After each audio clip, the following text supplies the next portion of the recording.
So feel free to take it away, Kevin.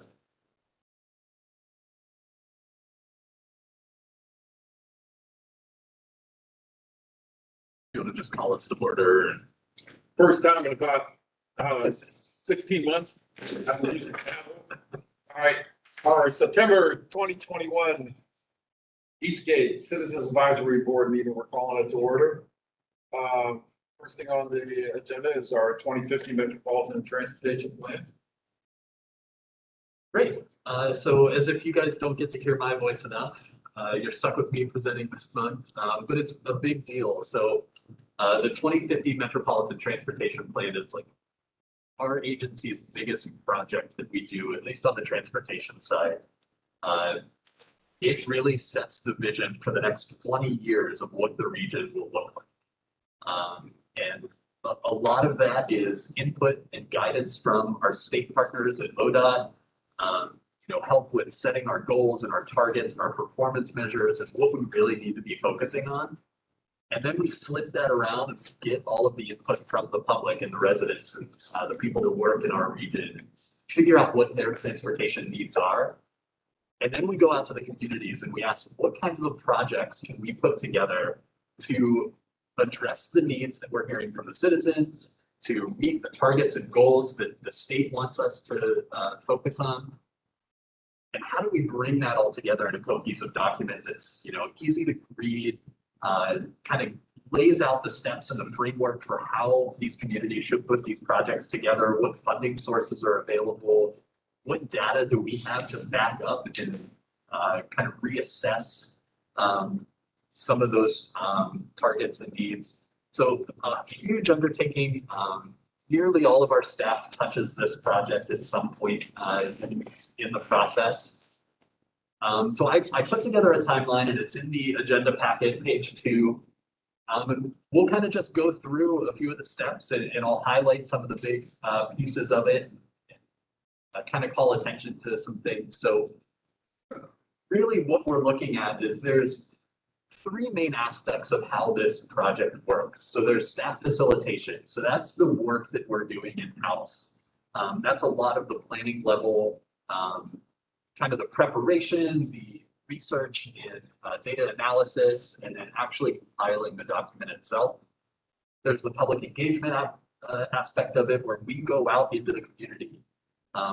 We're planning on actually getting out and kind of taking this on the road and meeting people where they're at. So they don't necessarily have to come here onto the 10th floor, find parking, or, if they're taking the bus, walk all the way down Federal Street. We want to make it as easy as possible and we want to meet people where they're already meeting. So of course, a part of that is going to be heavily reliant on the CAB. This is the first time we're showing this timeline to anyone. So those of you watching and you here now, you're getting the very first look at this timeline, at this process. This hasn't gone to TAP. This hasn't gone to policy board yet. So kind of a really early peek at how this will all shake out for everyone. The last part is just presentation. So similar to this, we're going to give periodic updates and make sure everybody is kept up to date in the loop at every step of the way. We don't want this to be a process where we're doing all this work in the office and then 10 or 11 months later we kind of unveil it to everyone and say, hey, here it is, and everyone's surprised and everybody feels kind of cast out and left out by the process. That's no way to do it. You don't get a good work product out of it. It doesn't work for anyone because no one's input was kind of interlaced into it all along the way. So we wanted to make sure that we had this timeline. We're sticking to these goals and these targets, and we build in public engagement, not only just early in the process, but all along the way, so that we're hitting people multiple times to say, hey, we heard you this first time. This is how we took your feedback and put it in. Does this seem right to you? Does this make sense? And then, we can take that again and keep adding on to that. So we have layers of engagement. So there's a generalized timeline there up the top. You'll see the final plan deadline is June of 2023. So that seems like a long time away, but it'll be here fast, especially with all of the work that has to be done for this. So that's why we're kicking off now. Our timeline starts in December, a little bit earlier than that, maybe October, you see with those first two. So in December, we're going to present our goals, themes, and strategies. And you'll be hearing more about these over the next 2 months as we really kind of put a pin in those and finish those up. We're working with ODOT. They released a document called Access Ohio 2045. So it's a very similar document to what we're putting together, but it's kind of taking a look at the entire state. So whereas we're taking that document, kind of a lot of their guidance, and bringing it down to our level and adapting it for the local region. So that's how we're kind of setting the stage for this document. We'll put those goals, themes, and strategies together, and then we'll bring that to everyone to make sure that those make sense before we move on to scenario planning. So scenario planning is, since we're looking 20 years into the future, we don't necessarily have a crystal ball. We don't know for sure what our area is going to look like, what our needs are going to be, what the economy is going to look like in 20 years. So our best effort is to create several different scenarios. So we're looking at like a 3-scenario process for this particular plan, where we'll look at different options for what the future could hold, different kind of trajectories for our area. Maybe we see a large influx of population for people seeking an area that's more climate ready, because we don't necessarily get the brunt of a lot of extreme weather that other parts of the country do. So maybe, 20 years from now, we're starting to see populations increase. So what does that mean for our transportation network? Are we going to have more cars on the road? Are we going to have more need for transit? Are we going to have, different problems to deal with than we do now, where we have a declining population? Maybe one of our scenarios is our population declines even further, and now we've got excess capacity on a lot of our roads. So, taking in a lot of these ideas and really kind of trying to pick out the futures that seem like they could be feasible. And then we'll also plan for a strategy that's kind of like the status quo. What if not a whole lot changes? The current path that we're on, how do we stretch that out to 20 years? And what does that kind of look like? So that'll be the scenario planning piece. There's going to be a lot of public engagement for that. That'll be around the beginning of the year, January, February. Like I said, we'll be looking to go out into the community, hold several events, Mahoning, Trumbull County, try and spread it out to get a diversity of opinions on what people want to see out of this and what they think of our scenarios and what they think the future could look like for the area, so that we know that we're really taking the community's ideas and putting them forward right out of the gate. So this is the very first thing that we do with this project. After that, you'll see a couple presentations where we'll kind of go through and we'll update everyone on the outcomes of those planning activities and those public engagement pieces. Then we shift into kind of going out to the local communities and the local units of government and asking them for projects. So we will present to them the scenarios, and we'll say, hey, these are likely to be the problems that we're going to be facing in 20 years. What slate of projects in your community can address these problems? And that's how we start getting projects in. We create a whole list, and those projects actually have to be kind of realistic. So that they have to be what's called fiscally constrained.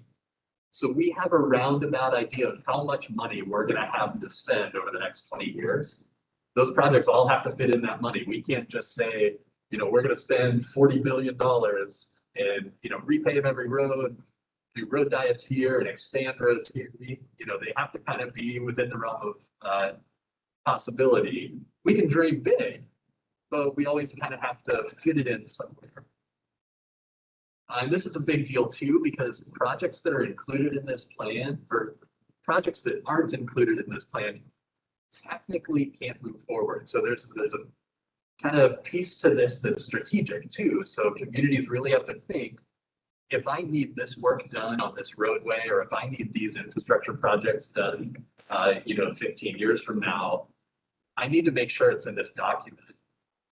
There is some play that we could do, and there are some strategies that we could add projects to this along the way so that, as needs arise, this is a flexible living document and we can add things in, but it's better to have it in here from the start and know that that's your target, that's your goal. And that also helps communities plan their capital improvements too, so they know how much money that they're going to need to spend 20 years from now.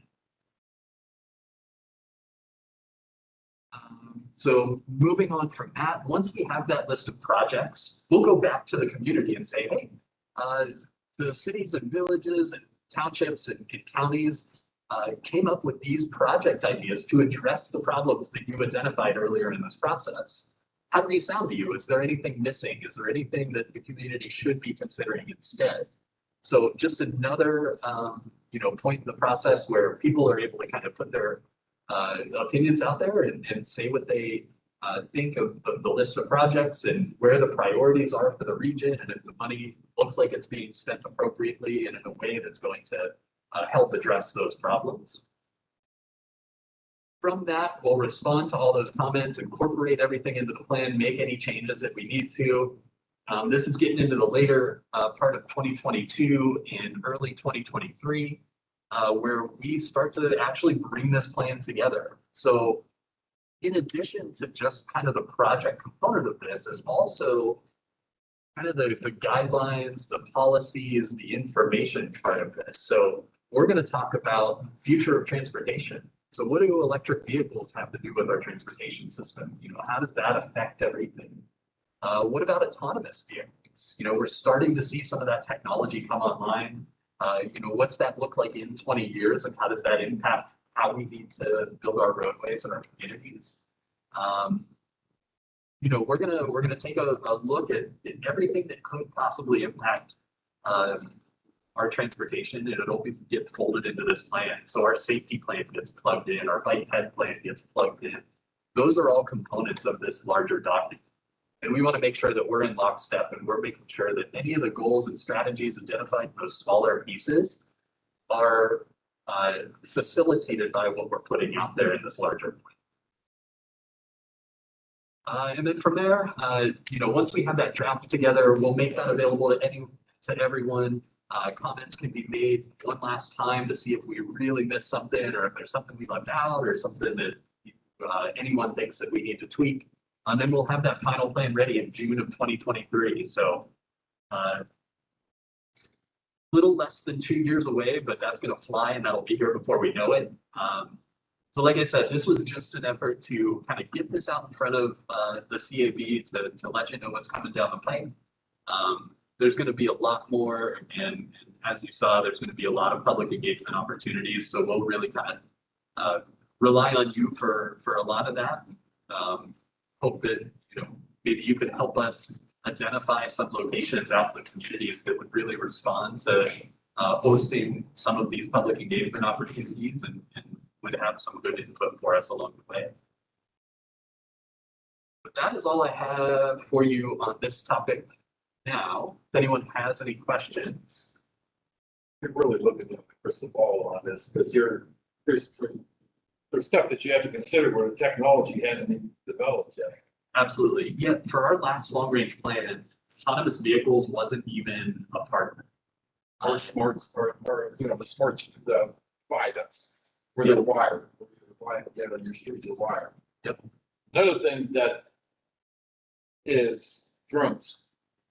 There is this, companies like Amazon. I mean, they're just putting out. There's grants to have out there for a drone right now, for drone technology. Kent State's just knocking on our door to get up at the airport, do something along that way. The problem is we are a commercial airport. The regulations haven't been published as fast as they have for general aviation and private airports. But when you say transportation, can we fully define what that's going to be? But I think on your aeronautics, that's going to be as well. So you're just not looking at surface, you're looking at above 400 feet, whatever. So. Right, yeah, I mean, freight is a huge component of this plan too. We have a separate freight document that gets plugged into here. You know, I think with drone delivery, I think that could change kind of the logistics aspect of how freight's handled. You know, all of that is certainly within the realm of what we'll be looking at. So.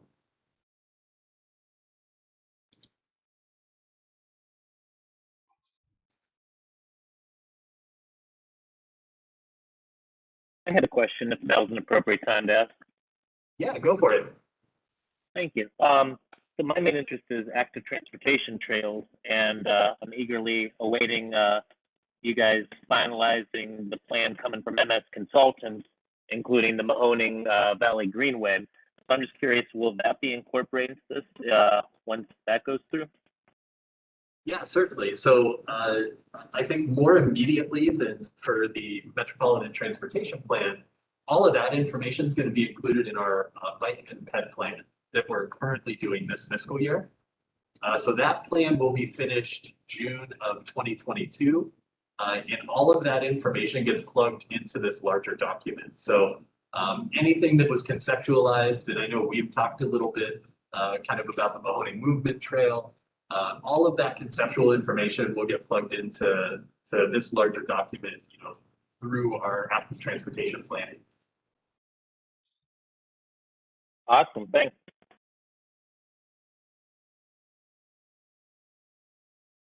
I think you're on the right trail, thinking that this, maybe not in this immediate area, but our region with the population going to recover.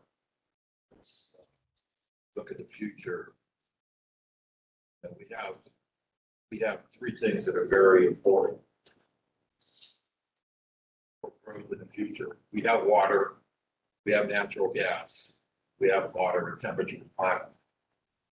Those are three things that people are going to gravitate to in the future for that reason.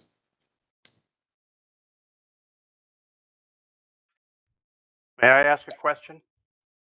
Yeah, go ahead. In-house, inside, in the discussions with Eastgate staff, have you come up with any broad general concepts for this long-range transportation plan? And any specific major projects that you think we need? So the as deep as we've gotten into this planning process so far, is taking the strategies and themes from Access Ohio 2045, which is ODOT's long range plan, and kind of adapting them for the local level. So that's really the stage we're at this point. As far as projects, we haven't developed anything, or we wouldn't put anything together ourselves here. That would all come from the communities, just because the communities have to drive those. You know, we're not implementing projects. We can't receive, you know, technically funding to do projects because we don't own right of way. So any project ideas would have to come from communities that are willing to chase funding, assemble funding, and really pursue those to put them in the ground.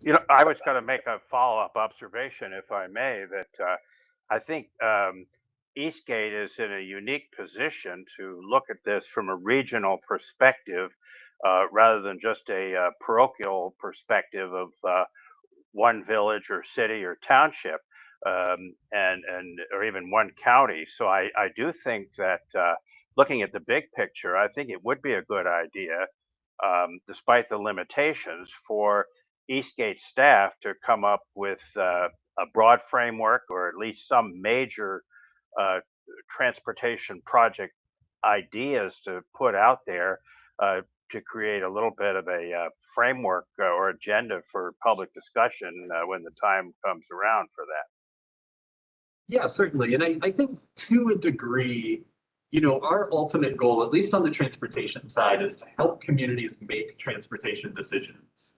So while that may not mean, you know, us designing and engineering a project and handing it to a community, we could identify a problem in a location, say that based on best available data and best practices, these types of applications are most appropriate to solve this problem. We think this would be, a wise project to pursue. That's well within our scope of work. And I think we get to that when, we put a lot of these smaller planning documents together, like the bike ped plan, like our freight plan, like, our safety plans, where we're identifying issues, we're identifying shortcomings in our existing systems, and then providing recommendations and solutions based on what we're seeing. So I think there is a component of that. I think just kind of specifically, there's no, singular projects that we're pulling out and saying this community needs to chase this specific project. Just need to look at where our industrial growth is gonna be. Is that gonna play into, because one of the things in this area, and I know that a lot of the economic development teams are working on, is to utilize the space around our freeways. This area hasn't done a good job of it.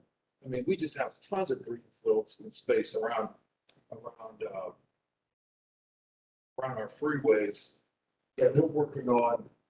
That's, Jobs a House pretty much spearheading that as well.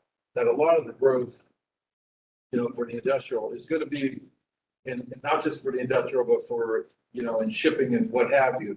We're making an effort to build up and develop around the freeways. Is that going to come into play where you're going to say, well, industrial, corporate's going to be here, lead this to residential? Or is that beyond the scope of what you're going to do? I don't know that we'll get that far to be able to say that. Another aspect of this is we have to do transportation modeling and forecasting out into the future. So there's a lot of data that gets plugged into that. A lot of it is kind of land use and zoning based. Okay. So we create future land use for what, when we look into the crystal ball that doesn't exist, we could say the land use in 2050 looks like this. And as opposed to where we are now in 2021, these are the changes, and then we plug that into the model, and that's how it affects our transportation network. That's, I think, about as far into prescribing what type of activity should happen in certain locations that we get. But that future land use is also based on the information that we get from the local communities. So that's, us going to the Trumbull County Planning Commission and saying, hey, what do you think Trumbull County is going to look like in 20 years? Where do you see development happening? Where are you pushing development to happen? Do you have incentive programs, in mind for down the road to incentivize the use of certain areas over others, to push development in certain areas? So that's how we're getting that information is when communities bring that to us. We're not going to just kind of come in and say, along all of our highways, we want to see, industrial development, in 2050. Really, we're only going to put that in there if a community comes to us and says, this is our priority, this is what we're focusing on, and this is what we think is going to happen in the next 20 years. Because that whole 45 Bailey Road, from Jackson all the way up, even to the south end of Warren Township, that's going to grow. I mean, that's what everybody's concentrating on.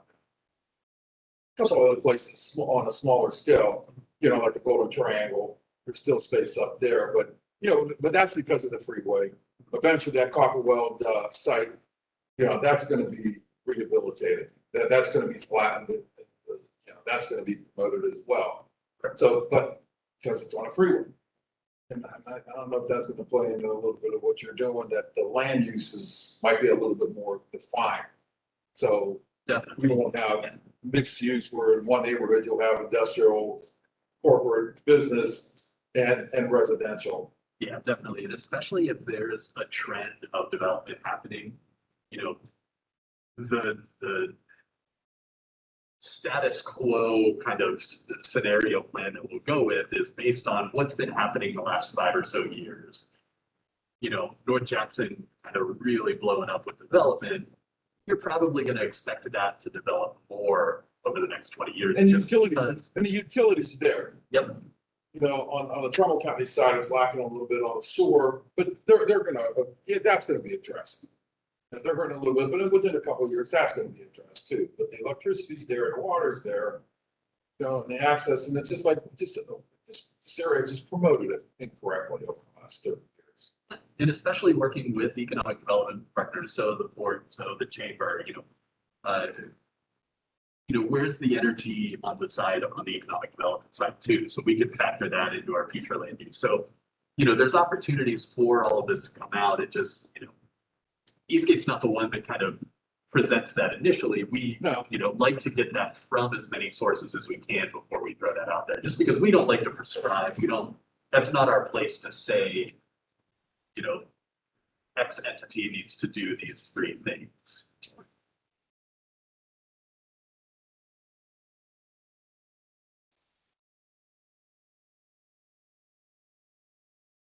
Any other questions for this, or we could keep moving on?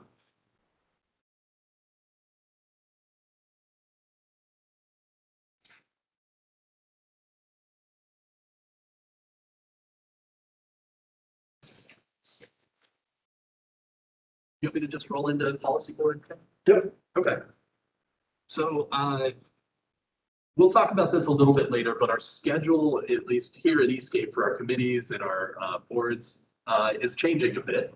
So we had a policy board today, this morning, actually, the one that was supposed to be at the end of July. So it was delayed a little bit. Obviously, the pandemic has played into kind of schedule changes and really got us thinking about how we could be more effective with how we schedule meetings for all our boards and committees. So I'll talk more about that in a bit. But today we had a general policy board meeting. Ellen Hines from the Economic Development Administration came in, gave a great presentation about all the work that she does with that group, all of her different programs. And really, she is our go-to person. She's the Ohio representative for the Economic Development Administration within our larger region. So she's our contact person. Anytime communities, want to apply for EDA funding, they go to her, or if they come to us, we'll work with them to make contact with her to make sure everything goes smooth. She was in town yesterday, got to see a lot of sites and a lot of projects ongoing. So we really made a good impression with her, and I think that played out in her presentation at the policy board. Samantha, I don't see her on WebEx, and she's not in the room here, but she gave the CAB report to the policy board, which was accepted and approved as part of that meeting. The next policy board meeting is scheduled for December 2nd at 10 a.m. That date is likely to change. We initially threw Thursdays out because we wanted to keep our meetings consistent every month, but it turns out that 10 a.m. on the first Thursday of the month doesn't work for a few of our partners. So that may kick back to Mondays. So that date may change, but it will be in December. I can say that with certainty.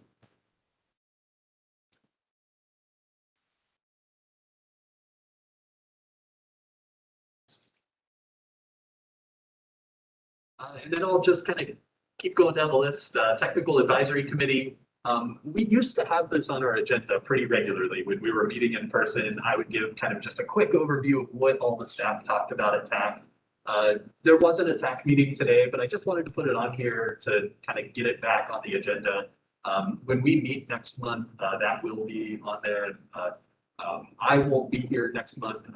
We are giving a presentation at a national conference in October. So I will be out. I think Eric's going with myself and Jeff out to the Association for Metropolitan Planning Organizations. It's a national organization of agencies just like ours, and we get to present a project that we've been working on to them. So a pretty exciting opportunity to get kind of national coverage for our area and some of the work that we're doing. But someone will be here to give you a TAC summary next month. We need a WebEx operator for next Right. month. Yeah. Okay. Resolutions. Yeah, resolutions, next thing, there are no resolutions as there was no TAC meeting.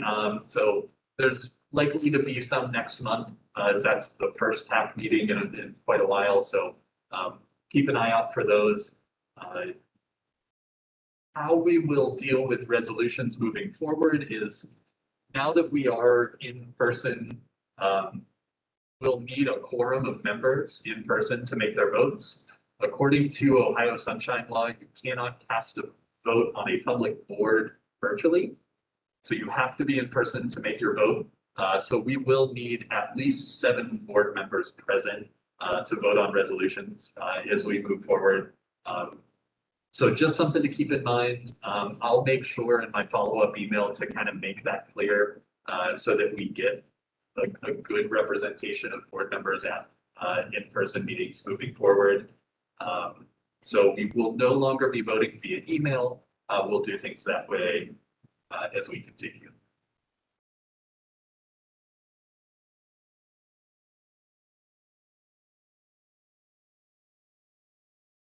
And next month, moving on to number 5, next month, we're gonna start taking nominations for new board positions. Just throwing the names out there, anybody that's interested. They can probably do that during email too, hopefully. Yeah, definitely.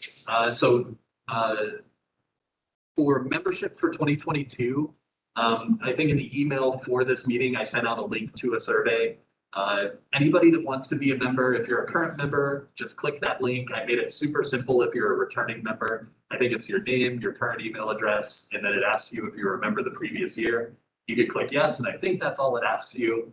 If you're applying for new membership, if you weren't a member this year, and you want to be, if you want to have voting privileges, if you want to be able to, hold a leadership position, any of that, feel free to just kind of send me an email letting me know that you want to apply for a leadership position, and we can, I'll make sure your name's on the list for any of those. The open positions are chair, vice chair, and then general policy board representatives. We have 2 of those from each county. We have a primary and an alternate. So for Mahoning and Trumbull County, anybody that currently holds those positions is happy to reapply for those and hold those again. I know last year we kind of just rolled over and a lot of people kept their spots because you kind of get shortchanged during the pandemic. There wasn't a whole lot of opportunity to really do a whole lot with those leadership positions. But as we look into the future, we hope 2022 is going to turn the coin and be a little luckier for us. But yeah, I will again make sure that information, that those links are available in the email that I send out. They'll also be in the meeting minutes for membership and leadership positions.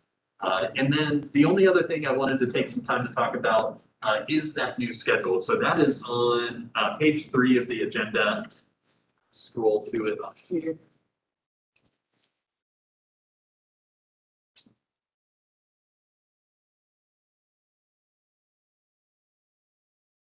So on this page is a really long chart with a lot of text and a lot of dates and numbers, but it kind of shakes out pretty simply. So it starts with September. You'll see General Policy Board and Citizens Advisory Board.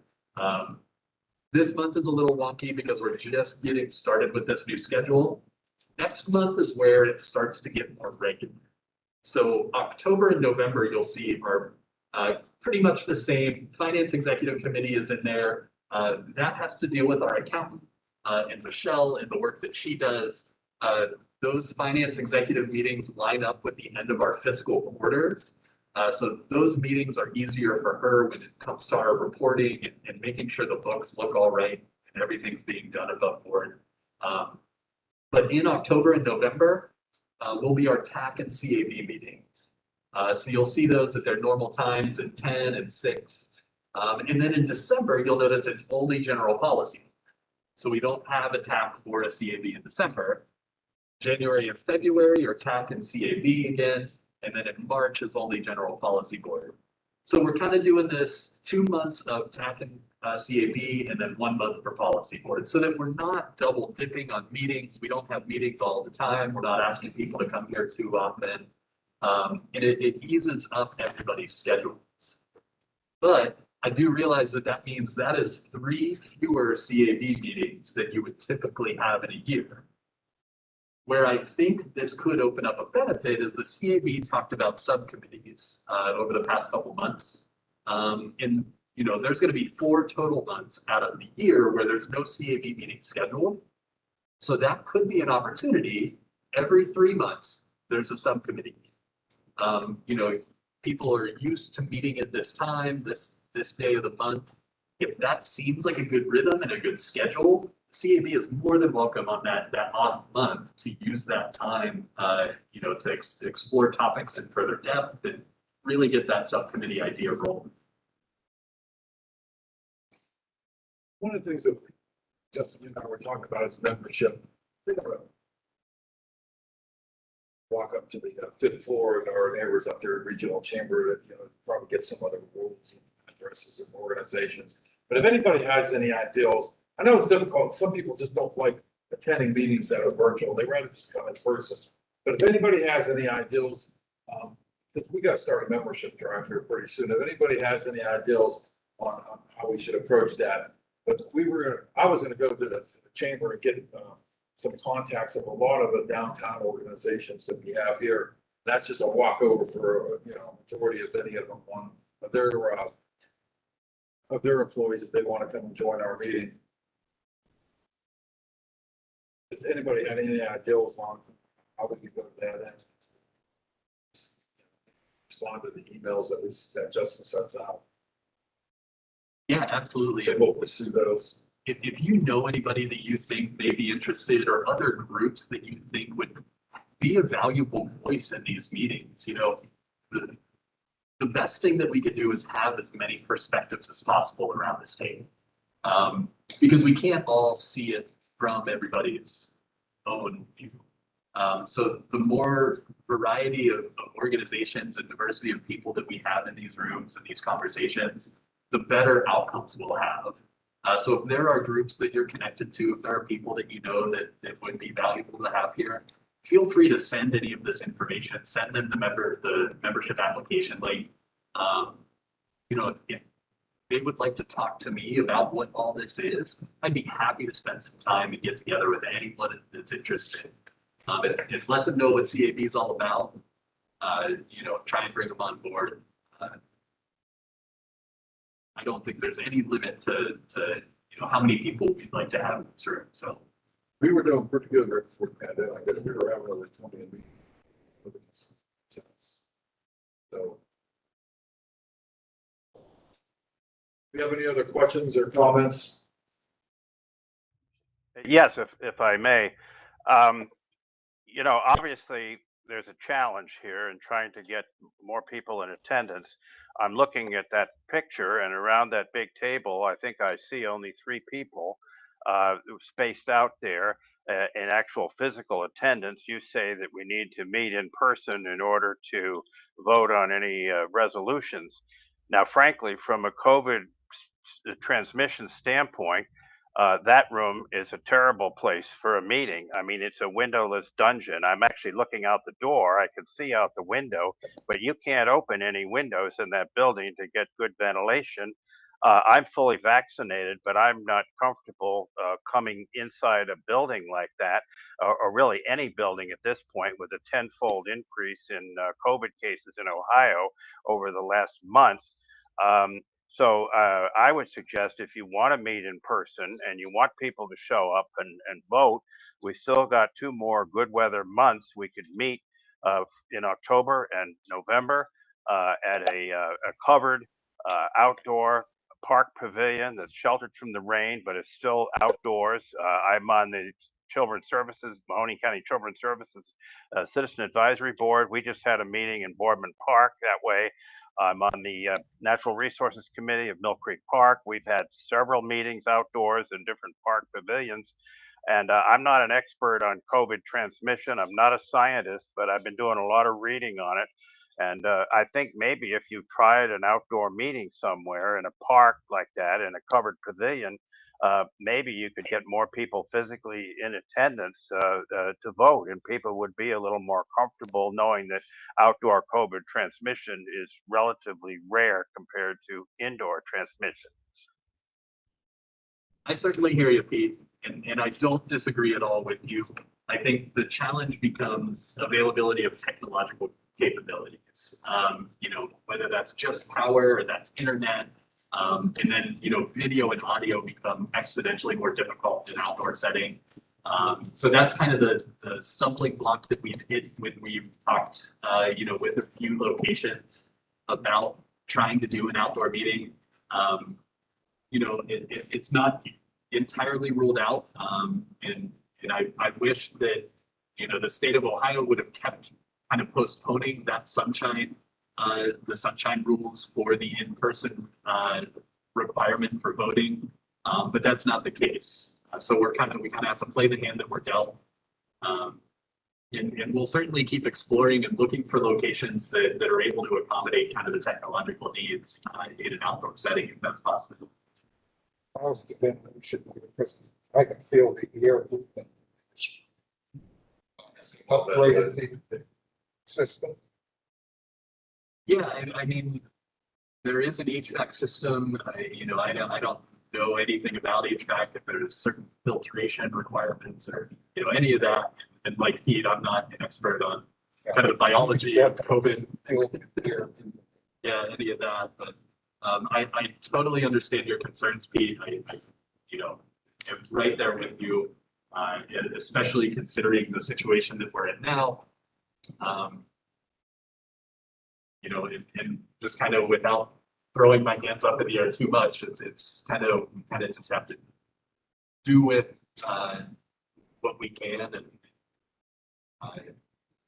if technology, isn't that necessary, I think, for some of the group, maybe we can explore that and not necessarily have the online component of it, if that's a way that the group wants to move forward for some upcoming meetings, to be able to have them outdoors. I think that makes it a lot easier.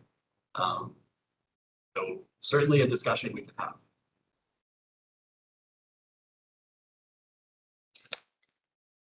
Any other comments?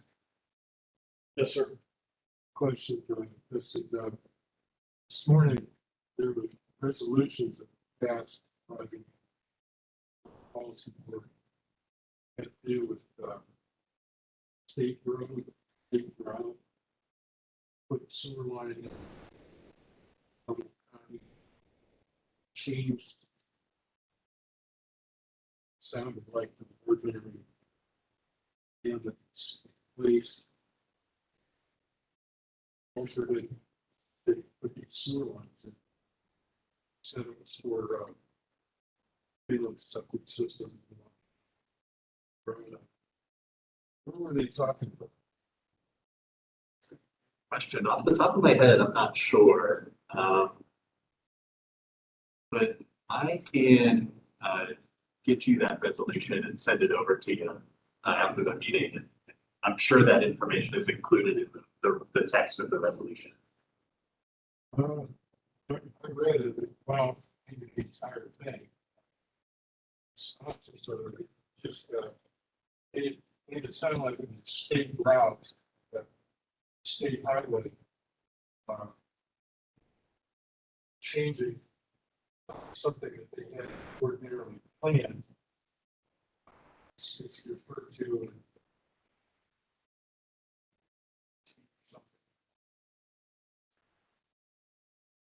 It's like they had to change that. Trumbull County Sanitary Engineer, they had to change the, how they're putting sanitary sewer lines in.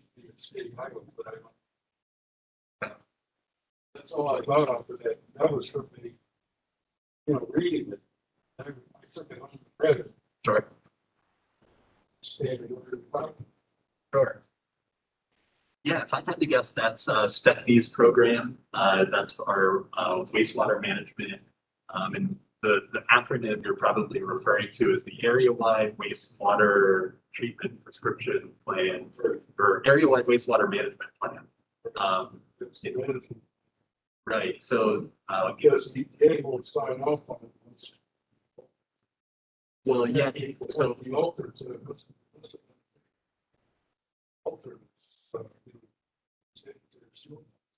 right. So in that plan, if you've ever seen those maps that look yellow and green and seen. orange. So yeah, those are our 201 facility planning areas, and those are the wastewater prescriptions within those areas that say whether sewer can go in a location or not. So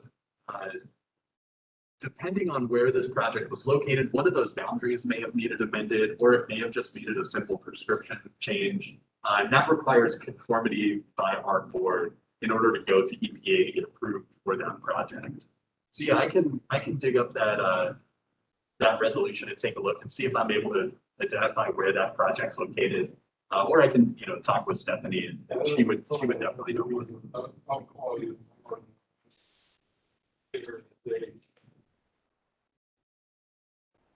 Yeah, certainly. The other thing I wanted to say, since in regard to subcommittees and committees, I've been watching, Metro, Joe Hadley. And, I noticed that they have a brownfield person, they specialize, because they've got, obviously, after yeah, that's what it is, that's part of well. I don't know why we don't talk about brownfield remediation. Since Metro spends a lot of time talking about. Another thing, they have a watershed for place. Those are two factors. Notice that, about Metro. Brad, I understand that they're. Yeah. So they have time that they got effort, resources, money to concentrate on that kind of thing. But I can't think of anything that having a watershed coordinator. I understand the meeting is where it's a big have a sewer water.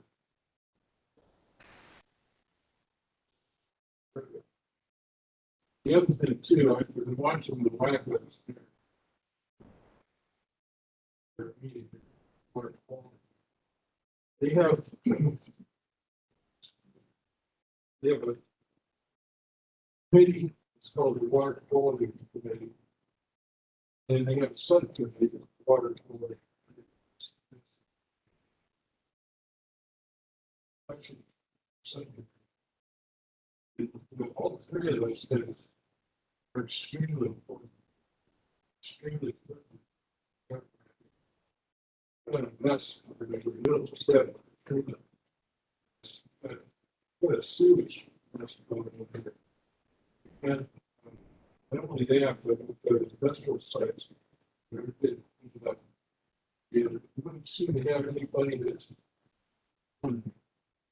not being critical. Say it. Whatever has something going on there, nutrient reduction. I listened to their last meeting. It was absolutely wonderful. And I recommend anybody that's here that this office sitting them in. They have a virtual meeting.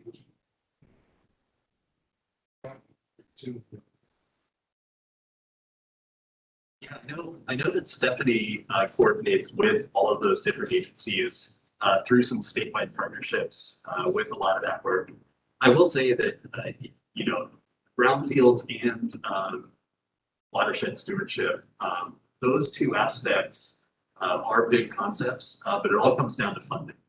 So NEFCO is able to get different funding that we have access to And then when it comes to NOACA, they're in the Lake Erie watershed, whereas, we're in the Ohio River. A lot of funding is devoted to communities in Lake Erie versus where we're at. So little discrepancy there in just what we're able to chase in Maybe, wire. maybe this person that's going to be hired. Right. So. Water quality. Right. Is this just a suggestion? Okay, yep. That's what I'm telling you. Yep. But I just noticed this, there's a huge discrepancy here. It's great that you're concentrating on bus streets. Sidewalk. Basically. But I do notice there's two other major urban areas. That's what's going on. They're dead serious about it up there. They're dead serious about it. Don't seem, I mean, it just isn't, there's no traction, there's no, effort, there's no. If I might speak on the brownfields, part of the brownfields that we had, when you clean up a brownfield, there's different pots of money that you have clean up brownfields. The brownfield fund that was state money's pretty much dried up. It either dried up or was only to be used for specific purposes. You needed an end user. So you couldn't take brownfield monies to clean up former steel yards or whatever, inspect it. You had to have an end user. And that made it kind of difficult. Because if you're going to clean up a brownfield, usually it's 300, 400 acres. You don't have an end user that's going to use that much. We're going to clean up the whole former plant or whatever. Well, but there's other pots of money too. But following a little bit what Justin was saying, this area wasn't eligible for some of those other pots of money. The state of Ohio in this 22-23 capital budget included $500 million for site preparation. The rules are still being written. We expect them to be out probably by the end of this calendar year. 150 of it is for site preparation. 350 of it is for brownfields. Of the 350 million that's for the brownfield, the rules that were written so far is $1 million is going to be set aside. $1 million is going to be set aside for each of the 88 counties. And then the remaining 262 will be on a competitive basis. You can use that to clean up brownfields, and you are allowed to do it for spec purposes. In addition, the other pot of money is the other 150 that makes up the 500. You could use that also for sites. And that'll allow organizations, because I know the Port Authority, we're watching this very closely because we have we have 3 brownfield sites that we need money to help us along. And to make the state of Ohio as a whole competitive, but it just got funded. That whole program just got funded again. We expect the rules again to be out by the end of the year. But a lot that has to do with brownfield. If you were looking for a brownfield grant, you didn't have an end user. The funding just wasn't there. So I don't mean necessarily looking for grants. Do you have anybody looked at all the property?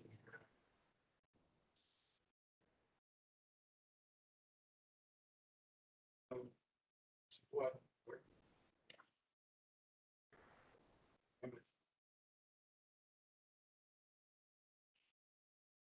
In other words, get the thing ready so that you have money, say 10 years from now. That really good listing of know exactly.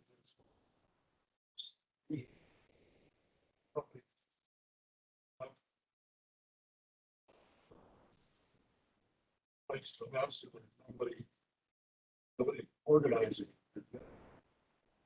effort there, no, nothing. On a local level, there's a very good one out on the city of Youngstown, in the city limits, a nice site inventory that's broken down between what was corporate, what was business, you know, what's residential, what was commercial, what was industrial, and the current status of each. And it's something that we bring it back to life. The Economic Action Group has done one. So the city has. Yes, sir. The county, I haven't seen it. I mean, the county, something on the residential end and a little bit on the business community. Deb Flora from the County Land Bank has something along that line. But it's she mostly concentrates probably 90% of her time on the residential end of it. She's starting to get more into the retail, commercial buildings along that line. But As a part of one of the Mahoning River economic development studies that we had contracted out, there was some in-depth research on adjacent properties within a certain distance of the river corridor to see, you know, what status they're at, you know, abandoned lands that used to be industrial. You know, some of that research went into whether, you know, a remediation had occurred or if it is yet to occur, what the extent of it was. And so there is collections of that information, and it does get piecemealed together. I know the Port Authority had a ton of that information that they we provide. do, and forgive me for not knowing all, Mike Kirkos group was with YSU, had a lot of that. I know we have people in our office that studied it, but he has, the site inventories are out there. It's just knowing, you know, who to ask about it. I think Nick in our office probably knows, Mike probably, between the two of them, they'll probably know everyone that written. Mike mostly for the Mahoning County, a little bit of Trumbull County. Nick's starting to learn a lot up in city of Warren, a little bit in the Holland and Warren townships. And I know that's what they're working on now. But I think the inventory's out. The inventory's out there. We just gotta clean these things up. And I think with Jobs Ohio is starting to provide somebody, they're not gonna they're reconstituting the Ohio Department of Development. That's coming back to administrate some of the monies that the state capital bill had in it. There's a few workforce development grants that they got along the way. So I think the money's coming back. Jobs Ohio is not going to do anything they're not going to provide money that the state of Ohio already has a program for. They have programs that complement, you know, that complement some of the state programs as far as the development goes. So I think it's out there. I think that the inventory, the site inventories are out there, especially for the two major cities and, you know, the immediate areas around it. And the funding's starting to come in, but some of the rules haven't been written yet for some of that money. So, I mean, it's just, that's what a lot of our economic development partners, we're starting to get together and just throw ideals out in the middle. What should we develop and working along that line? So I think it's coming together.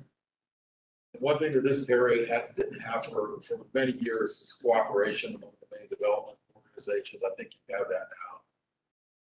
I think the county commissioners are coming. Also, they're funding the CIC, the Mahoning County CIC. They can provide money along that way to funnel some money into these projects. So I think it's coming.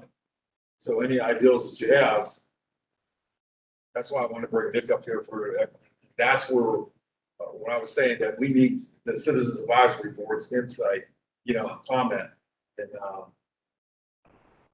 one of these subcommittees we're going to put together. So I think it's coming. We just got to listen to everybody's ideals. Any other comments, questions, thoughts, complaints, gripes, discussions?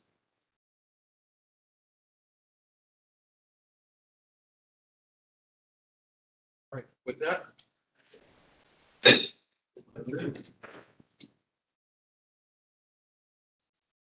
See you, Pete.